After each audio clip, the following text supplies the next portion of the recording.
Hello friends, कैसे हैं आप सब। दोस्तों, आज सोमवती अमावस्या है।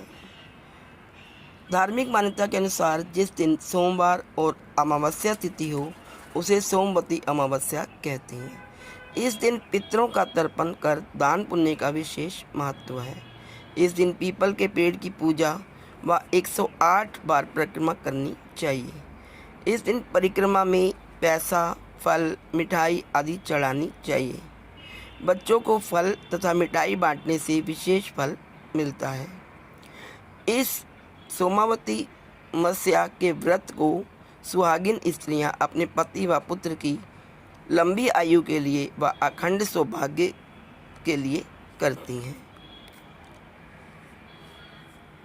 आइए दोस्तों, सुनते हैं सोमवती अमावस्या की पौराणिक कथा। प्राचीन काल में एक ब्राह्मण था। उसकी एक बेटी थी जिसकी शादी को लेकर वो बहुत चिंतित रहता था। लड़की बहुत सुंदर, सुशील, कामकाज में अच्छी थी, लेकिन फिर भी उसकी शादी का योग नहीं बन रहा था। एक बार उस ब्राह्मण के घर में एक साधु महाराज आए। वे उस लड़की की सेवा से प्रसन्न हुए और उसे दीर्घायु का आशीर्वाद दिया। फिर उसके पिता ने उन्हें बताया कि इसकी शादी नहीं हो रही है, कोई योग नहीं बन रहा। साधु ने लड़की का हाथ देखकर कहा कि इसकी कुंडली में तो शादी की रेखा ही नहीं है, शादी का योग ही नहीं है। ब्राह्मण घबरा कर उपाय पूछने लगा। तब साधु ने सोच विचार करके कहा कि दूर गांव में एक सोना नाम की औरत है। वह धोबिन है और सच्ची पतिव्रता पत्नी है। अपनी बेटी को उसकी सेवा के लिए उसके पास भेजो। जब वो औरत अपनी मांग का सिंदूर इस पर लगाएगी तो तुम्हारी बेटी का जीवन भी संवर जाएगा। ब्राह्मण ने अगली ही सुबह उसे सोना धोबिन के यहाँ भेज दिया। धोबिन अपना बेटा बहू के साथ रहती थी। ब्राह्मण की बेटी सुबह जल्दी जाकर घर के सारे काम कराती थी। कुछ दिन ऐसे ही चलता रहा। धोबिन को लगा कि उसकी बहू इतनी जल्दी जल्दी काम करके फिर सो जाती है। उसने बहू से पूछा। तब बहू ने कहा कि मुझे लगा कि आप ये काम करते हो।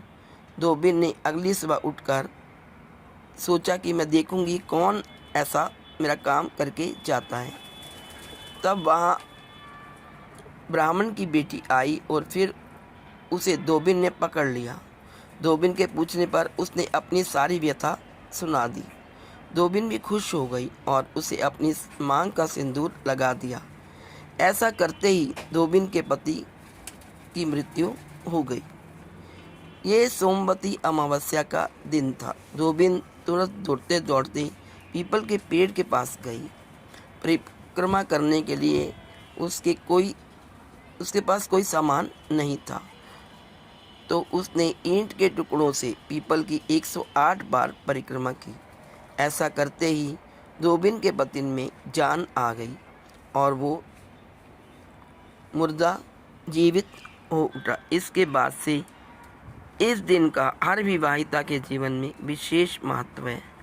वे अपने पति की लंबी आयु के लिए व्रत पूजा संपन्न करके यह कथा सुनती हैं। तो हमें सोमवती अमावस्या के दिन यह कथा जरूर सुननी चाहिए। कुछ समय बाद ब्राह्मण की कन्या का अच्छी जगह विवाह हो जाता है और वह अपने पति के साथ सुखमय जीवन व्यतीत करने लगती। तो दोस्तों, जिस प्रकार उस ब्राह्मण की बेटी का विवाह हुआ और उसे अखंड सौभाग्यवती का आशीर्वाद मिला, वैसे ही सोमावती अमावस्या का व्रत करने से सभी स्त्रियों को अखंड सौभाग्यवती होने का वरदान मिलता है, आशीर्वाद मिलता है। तो आप सबको मेरी तरफ से सोमावती अमावस्या की हार्दिक शुभकामनाएं। यह व्रत आप सबके लिए मंगलमय। ओम नमो शिवाय। Please like, share and subscribe. Thank you so much.